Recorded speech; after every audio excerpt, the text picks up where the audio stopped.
Hello friends welcome to my YouTube channel Hatim Alis life बंधुসকল मैं आज आको पुनः आपनालोकर माजले उपस्थित हलोहि। आज मोर आलोच्य विषय लोकल जातीय तियहर खेती।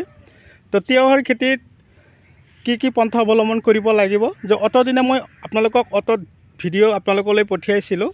तो कथा हल आजिर भिडिओत मैं आलोचना करिम ते गছত फलन बृद्धिर बारे की पंथा अवलम्बन करिब आरो गছৰ ग्रोथ आरो हिपार कारणे की दाना দিব, गছৰ पातबिलाक फुলি नाजाय, गছৰ আগবিলাক যাতে কেঁচুৰি নামাৰ তাৰ কাৰণে কি ঔষধ স্প্ৰে কৰিব আৰু কিমান দিন পিছে পিছে গছত আমি যতন ল'ব লাগিব। এতিয়া কি পানীৰ প্ৰয়োজন হ'ব জানো, গছত আমি গোবৰ সাৰ কেনেকৈ দিব লাগিব, পইণ্ট আকাৰে সাৰ দিলে গছৰ কামত আহে জানো। তো আজিৰ এই কথাখিনিৰ ওপৰতে মই এটা ধুনীয়া ট্ৰপিক লৈছোঁ। আপোনালোকে খেতি কৰিছে ভাল কথা, মই আপোনালোকক অশেষ ধন্যবাদ জ্ঞাপন কৰিছোঁ। तो कथा हल आपनालोके तियहर खेती करिसे, तियहर खेतीत अधिक फलन लगाबर कारण आपनालोके कि करिब लागिब केट GF2 नेट्रोपाल्स आरो एटा हल क्वालिटी स्पेशल गोल्ड आरो एटा क्वालिटी स्पेशल सॉइल। एकेटा दाना मनत राखिब आरो माजे माजे जिभा आरो कार्बोग्रीन मनत राखिब।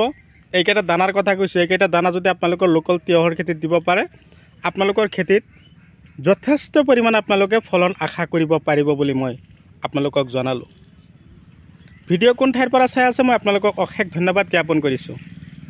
মোৰ ভিডিওটো চাই যদি ভাল পাইছে আপোনালোকৰ মূল্যৱান আঙুলিৰে এটা লাইক দি দিব, যিমান পাৰে শেয়াৰ কৰিব আৰু যদি মোৰ চেনেলৰ নতুন ভিউয়াৰ্স হিচাপে আছে তেনেহলে মোৰ চেনেলটো সাবস্ক্ৰাইব কৰি দিব আৰু কাষত থকা বেল ঘণ্টিটো লাহেকৈ বজাই দিব যাতে এনেকুৱা ধৰণৰ উন্নত জৈৱিক বৈজ্ঞানিক পদ্ধতিৰে কৰা খেতিৰ ভিডিও অলৰেডি আপোনালোকে পাই থাকে।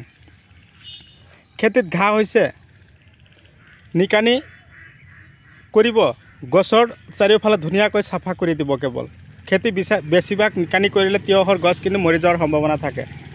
তিয়হৰ গছৰ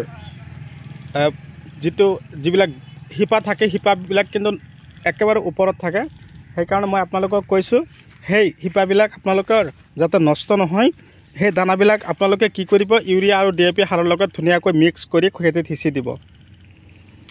এতিয়া কথা হ'ল গছত ফলন বৃদ্ধিৰ বাবে মই দানাকেইটাৰ নাম কৈ দিলোঁ। গছৰ পাতবিলাক হালধীয়া হৈ যায়, কেঁকুৰি মাৰি দিয়া, আগবিলাক কেঁচুৰি যায়, তাৰ কাৰণে আপোনালোকে দাহাত দিব, লব্ৰিও দিব আৰু গছৰ মাল বা ফলনবিলাক চিকচিকীয়া হ'বৰ কাৰণে ভিটা গোল্ড এটা ভিটামিন, ৰজোতা, সাই পাৱাৰ প্লাস এইকেইটা ভিটামিন আপোনালোকে নাম লিখি ৰাখক।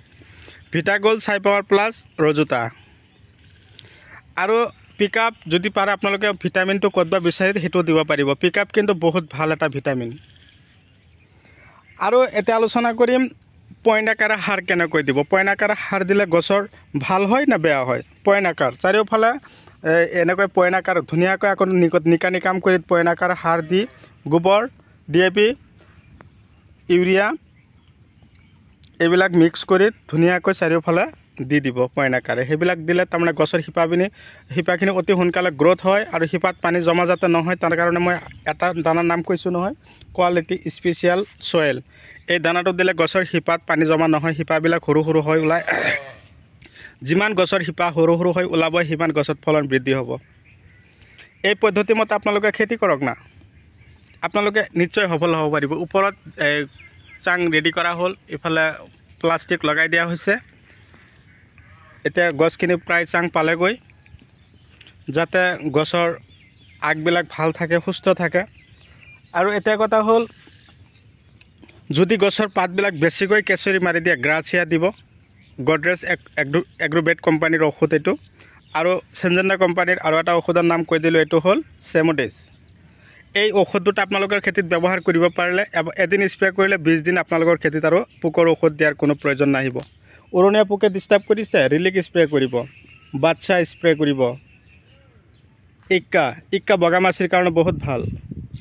তো বন্ধুসকল এই ধৰণৰ পদক্ষেপ আপোনালোকে হাতত লওক, ধুনীয়াকৈ খেতি কৰক, আপোনালোকৰ টকা উপাৰ্জন কৰক। তাৰে কামনা লৈ আজিৰ ভিডিঅ' মই এইখিনিতে অন্ত পেলাইছোঁ। পৰৱৰ্তী ভিডিঅ'ত মই পুনৰাই আপোনালোকক লগ পাম সেই আশাৰে আজি অন্ততঃ আজিৰ এই ভিডিঅ'ৰ মাজৰ পৰা বিদায় লৈছোঁ। পৰৱৰ্তী ভিডিঅ'ত লগ পোৱাৰ আশাৰে ধন্যবাদ।